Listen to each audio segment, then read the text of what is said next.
امام علی علیہ السلام کی خدمت میں ایک شخص آیا اور دستی ادب کو جوڑ کے عرض کرنے لگا، یا علی، انسان اپنی آنکھوں سے چیزوں کو دیکھتے رہتے ہیں، لیکن کیا ان آنکھوں کے علاوہ بھی کوئی آنکھ ہے جس سے انسان وہ دیکھ سکے جو ان آنکھوں سے نہیں دیکھتا؟ بس یہ کہنا تھا تو امام علی علیہ السلام نے فرمایا، اے شخص، یاد رکھنا، انسان کے جسم کی آنکھیں تو صرف وہ دیکھ سکتی ہیں جو چیز روشنی کو روکتی ہے، جو چیز روشنی کو نہیں روک سکتی وہ انسان کی آنکھ بھی نہیں دیکھ سکتی۔ یاد رکھنا، اللہ نے انسان کو فقط 2 آنکھیں نہیں بلکہ 4 آنکھیں بخشی ہیں۔ تو وہ کہنے لگا، یا علی، ان 2 آنکھوں کے علاوہ بھی آنکھیں ہیں؟ امام علی علیہ السلام نے فرمایا، ہاں، وہ روح کی آنکھیں ہیں، لیکن افسوس، انسان جسم کی آنکھوں سے جو چیزیں دیکھتے رہتے ہیں انہی کے تحت اپنے لیے ایسی خواہشات مقصد بنا لیتے ہیں کہ وہ روح کی آنکھوں کو کھولنے کی زحمت تک نہیں کرتے۔ وہ کہنے لگا، یا علی، میں اپنی روح کی آنکھوں کو کھولنا چاہتا ہوں۔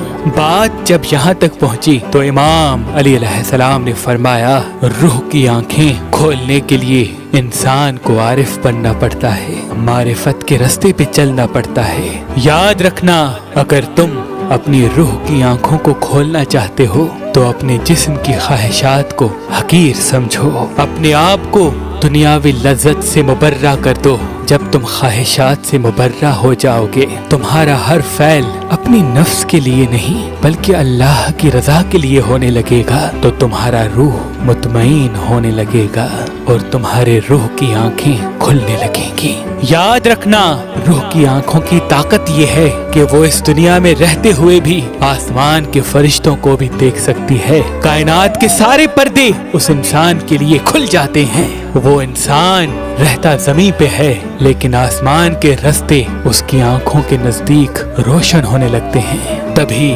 جب عارف اپنے آپ کو پاتا ہے تو اس کی روح کی آنکھیں کھل جاتی ہیں، تو وہ دوسرے انسان کو دیکھ کے حیرت کرتا ہے کہ انہوں نے تو ابھی وہ دیکھا ہی نہیں جو میں دیکھ رہا ہوں۔ اس نے کہا، یا علی، کوئی ایسا اسم دے جس کو میں پڑھتا رہوں اور اپنی خواہشات کے دلدل سے نکل کر روح کی آنکھوں کو کھول دوں۔ امام علی علیہ السلام نے فرمایا، تم جو بھی کھاؤ اللہ کا نام لے کے کھاؤ، اور جب بھی کھا لو تو اللہ کے شکر کو اپنے وجود سے ظاہر کرو۔ رات کو سونے سے پہلے باوضو ہو کے سویا کرو، صبح اٹھنے کے فوراً بعد سورہ رحمان پڑھا کرو، اپنے جسم کو حرام غذا سے بچا لو، اپنے وجود کو لوگوں کو تکلیف دینے سے بچا لو۔ جب تم ان چند چیزوں پہ عمل کرنے لگو گے تو رفتہ رفتہ تمہاری روح کی آنکھیں کھلنے لگیں گی اور تم وہ پالو گے جو اللہ نے تمہارے لیے رکھا ہے۔